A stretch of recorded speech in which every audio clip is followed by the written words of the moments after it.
gosh! Do I just... Hang on. This interview brought with it a few unique challenges. So just clap. That's brilliant. Thank you, Jess. Lovely to meet you. Lovely to meet you too. I was expecting to meet Jess, but not quite sure who would actually be in the chair across from me. Did you have to get approval from everybody to talk to me? Kind of, yeah. Just to do this entire thing, it is very much about everyone's comfortability factor. The everyone that Jess is referring to are the 4 other identities that live inside her. She calls them alters, and they are all male. Jess has dissociative identity disorder, or DID. There's Jamie, a 27-year-old country doctor. So Jamie's the only one with prescription lenses. Jamie has a very upper-class British accent. Just heading home now to finish one of our essays. Jamie's very intelligent. He's very charming. Ollie, a 14-year-old boy who has been inside of Jess since he was 7. He's a bit of a moody teenager. I have strong opinions for a 10-year-old. He wanted to grow up and be a dinosaur. Ed, a 29-year-old punk rock hairdresser. Ed is very artsy. He's very creative. I think I'm a bit of a dark horse. I think that's what a lot of people describe me as. And he does all of this left-handed, so the rest of us are right-handed. And Jake, a 25-year-old Californian pop star. Jake is about 5'6", and he's quite slim and lean and muscular. Blah, I keep tripping over my words. I think I'm just too excited. He's got this brilliant Hollywood white smile, and he's very good looking. And although Jamie, Jake, Ollie and Ed all see themselves as individuals, they all exist inside Jess. I think I describe myself as quite girly. I quite love my pink, and I love my makeup, and I adore my pets too.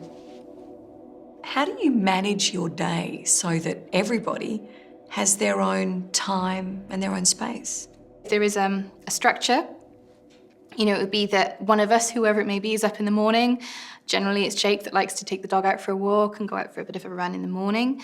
And then it may be Ed that'll be out a little bit to make lunch boxes and to set everything out for the week. And then I'll go into work 9 to 5. Allowing them to have their own space and their own time is incredibly beneficial to our overall mental health. Of course, living in the one body means they all look the same to you and I. But venture into their inner world, and this is how they see themselves. These are the actual images they use to depict their appearance and personalities. Your alters are male. Jess is female. Mm-hmm. You have a female body. Mm-hmm. Are there ever times when your alters are uncomfortable with that? Yeah, so Jake is very self-conscious of the fact that he doesn't appear male to the outside world. Jamie is, I think, just as that carer's role, he's very good at taking care of me. Jamie's very good at that. And it's very much, I think he's quite detached from the body, really, as is Ed and as is Ollie. I think they don't really feel that this body belongs to them.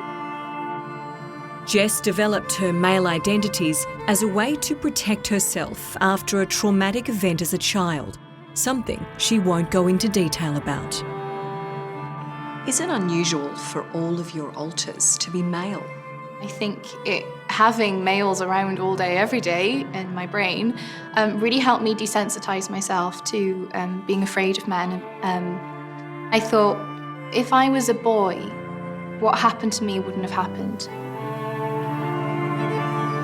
Despite her disorder, Jess lives a normal life in Wales, working full-time and studying at university, and happily married for a year now to Gaz. Thank you. Have a good one. And I'll see you later on. Bye. What first attracted you to her? The typical thing was her looks. I thought, this is one of the most beautiful women I have ever seen in my life. But after I started to get to know her, she had the most beautiful personality. Personalities. Well, he asked me to be his girlfriend 3 times before I accepted. I was so frightened of him seeing that side of me. But he was insistent, and eventually when I explained, look, the reason why I keep saying no is because of this, and I'm really worried that you'll meet some people in my head that'll come forward and talk to you. And she explained to me she had people living inside of her head and she could have conversations with them. And I just looked at her and went, that's fine, that's awesome. That's really, really cool. And it was just sort of one of those expanding things. It just made her more unique and much more of an interesting person. Here we are nearly 10 years later, and it still seems to be okay. I don't think you were, you're just distracted now. It's a hard concept to understand, but I went in open-minded and keen to learn more about this strange condition. What do you say to the doubters? You need to actually meet someone who has the condition to really understand it properly. Not only does Jess have a loving husband, she also has a strong, supportive circle of friends who accept her and her identities. Sam, who did you meet first? So I think I met Jamie first. I just sort of like slotted in. Became a part of the Just became a part of the life, yeah. My friends, they were great. They'd already met all these people in my head. They'd never had a problem with any of them. Jess and her identities operate like a family. They all have relationships with one another and exist in what they call their inner world. Jake and Jamie are brothers. Jamie and Ed are partners. And Ollie is Jamie and Ed's son. Like most families, it's complex. It's not as scary as people make it out to be, and it's not about, the axe-wielding murderer around the corner. Jess and her identities often find themselves misunderstood, Never seen a case like this before. misrepresented, 3 identities live in Kevin's body. portrayed in Hollywood as something to be afraid of, something dangerous. Someone's coming for you. Who's coming? The beast.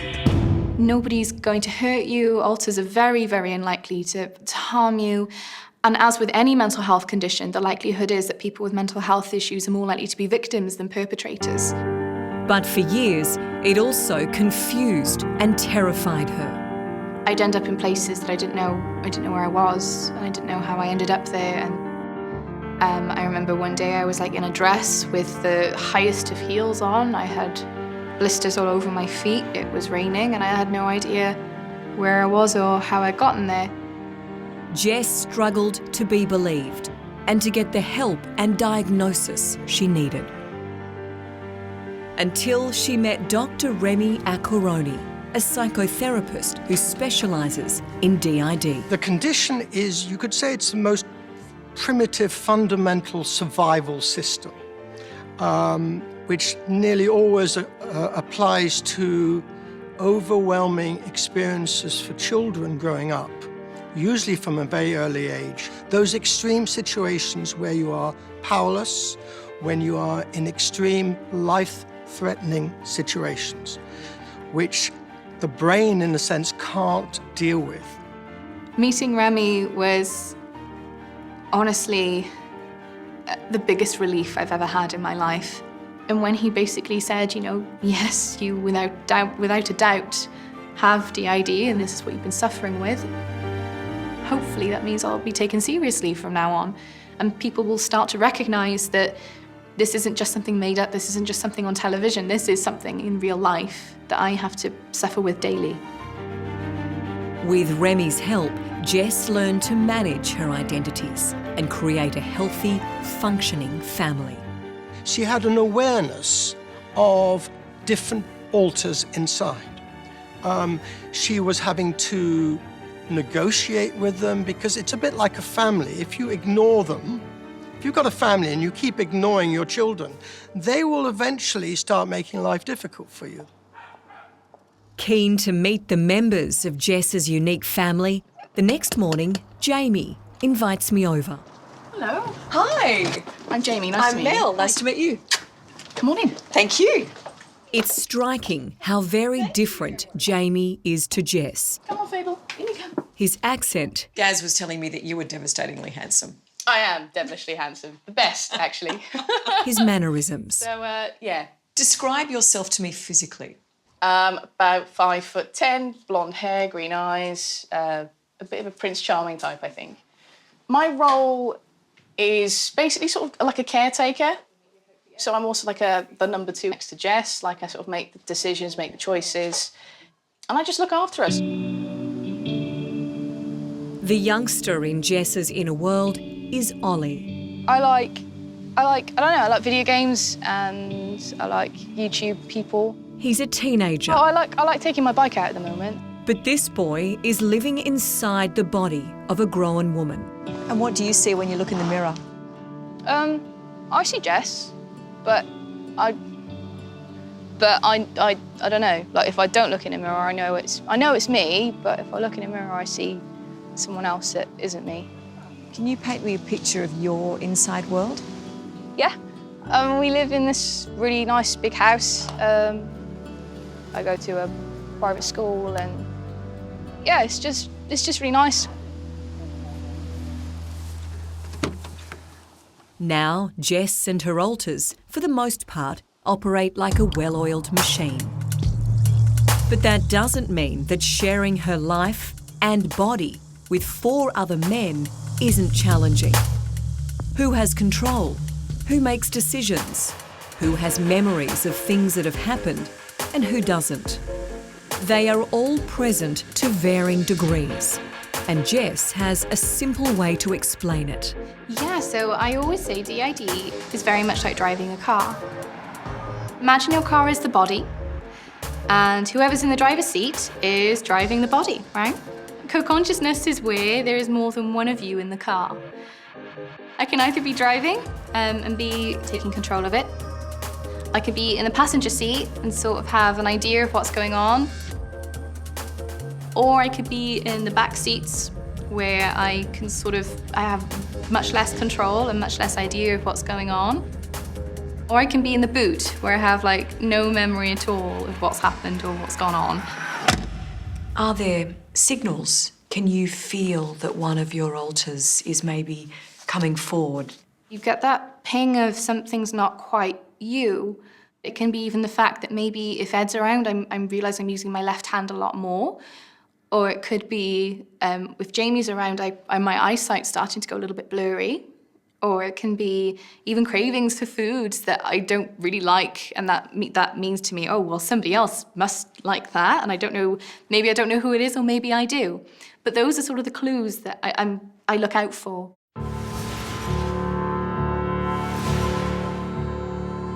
In most ways, Jess is a normal, happy young woman. She's a newlywed, has a job she loves, and is studying at university. But Jess has dissociative identity disorder, or DID, which means she shares her life with 4 other people, her alters, all male identities that live inside her. I've absolutely have full faith that I've been speaking to Jess this whole time. Yes. Have I? Yes. Yes. Yeah, so there's been Jake around very close at times, but yes, still been me. Jess started to display some of the signs of a switch during our interview. How are you feeling right now? Yeah, a little dry in the mouth, but fine. Fine. Very, very foggy-headed. Like there's a lot of buzzing around, a lot of talking. So I guess it's been quite hard to not concentrate as such, but to make sure I'm saying the right things. So because I know that I've got Jamie, Jake, and Ollie all around, so it's busy. Who's the closest? Oh gosh. At the moment, I couldn't tell you. It's just like chatter, so I couldn't tell you at the moment. Would anyone else like to talk to me today? Yeah, I just, yeah. So, see, I know I'm doing it now, so I'm not making much eye contact. My eyes are to the floor. I'm sort of, that's like, those are like, and I'm sort of, I tend to rub, I know I've got makeup on, so I'm not trying to rub my eyes, but one of my things I do, I tend to rub over my eyes when I'm switchy. So, yeah, I know that there's, yeah, there is whoever that's around now. That's fine. Jess leaves the room to have a moment to herself. the privacy she needs to allow whoever wants to meet me next the chance to come through. Hi. The American accent tells me Jake is here. How are you doing? Okay, just It's startling how different Jake is to the woman who was sitting down just minutes before. I got there. Okay. Not only the Hey, accent, in the corner. I didn't see you there. but body language, mannerisms, That's my day done. everything about Jake is Jake. So introduce me to Jake. Oh gosh, I guess I'd start with the fact that I'm really happy-go-lucky. I'm definitely more of an optimist. I try and have a good time no matter what we do. What does Jake do? In a world, I am a Hollywood actor actually, and I'm also a singer, just general teen idol. The best way to see how Jake imagines himself is on his social media. Describe yourself to me physically. I'm not particularly tall. I am a pocket of fun, I guess. I'm 5'6", and I have olivey colored skin, always in the sun, tan kind of look.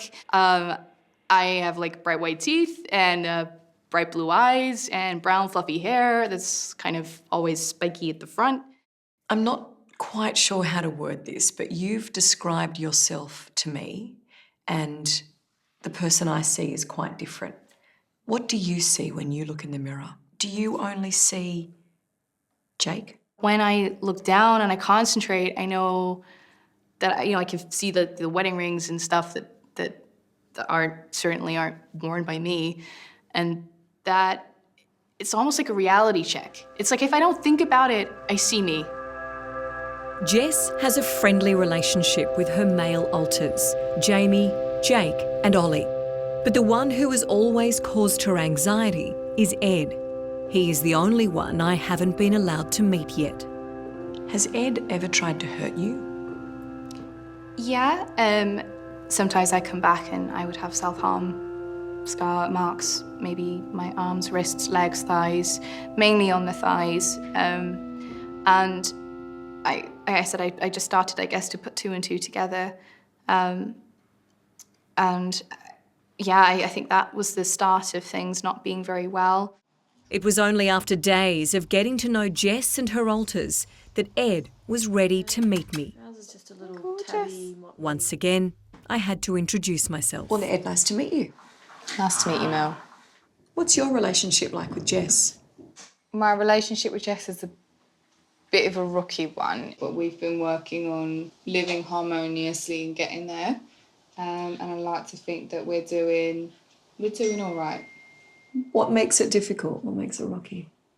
We've just got different ways of... We don't really see eye to eye, but we're trying to at least be humble and at least be on the same wavelength. When Ed is in control, is there ever that fear that he has the potential to harm you? Yeah, it particularly when I was younger, it was very frightening. It's taken me years to get to a point where I understand how to manage him now. And it actually wasn't until my diagnostician said to me, you need to stop calling Ed a bad alter. He's not a bad alter. He's just misunderstood. So unsettling. No one should be locked out. Everyone has to be a negotiated way, because if you try and lock anyone out, ultimately it'll backfire. That was probably the best advice I'd ever been given in terms of how to manage and how to look at my alters. I really don't like this. For the sake of family harmony, Jess has found a way to keep both herself and her 4 male alters happy. You don't have to like each other, but you do have to respect that each part of you is there for a reason. But it's navigating her real-life relationship with husband Gaz that brings unique challenges. How does that sit with you, that you've married a woman and the alters are males? It actually sits quite well. I am bisexual myself, so that incident in itself doesn't bother me in the slightest. I'm in a relationship with Jess. She is my wife. I do have a lovely romantic relationship with Ed as well. I've never asked anyone this before, whether it's on camera or off. Moments of intimacy. Mm-hmm. Is there any control over who is with Gaz? Actually, intimacy is a big trigger of mine. So it means that I want to be as far away as possible from it. And it's something that I'm still working on. And I have had therapy for that side of things, and it's something that I'm improving with. But it has been up to Ed, as his role also, to be intimate with my partner. But given Jess can switch at any moment, it can get awkward. If I notice that she's switching, when we are being intimate in any manner, then everything gets stopped and pulled back because I don't know if Jake's going to come out, I don't know if Ollie's going to come out, so everything gets pulled back. But it works out quite nicely. I've had 9 years of it, so... It's not like you. Look at me all simple. I know. In Jess's tiny Welsh village, she also has the support of a close circle of friends who seem to get along with all of her inner personalities. Tonight, they're out with Jamie. Who are you closest to? Oh, I feel like I'm insulting people. I think this is awful because Ed's a bitch. Me and Ed have the most in common. He's my favourite as well, don't worry. Yeah. Ed, I gotta be honest, because he's so to the point. Jamie, can I ask you, how important is your group of friends? Exceptionally important. I think it's quite an isolating disorder. I think a lot of people like us are used to pretending to be one person to satisfy everyone in life, everyone they meet. Thanks to our friends, really, we're in a much better place now than I think we ever would have envisioned. Cheers to that. Yes. Cheers. Cheers, everyone. Empty glass. Cheers.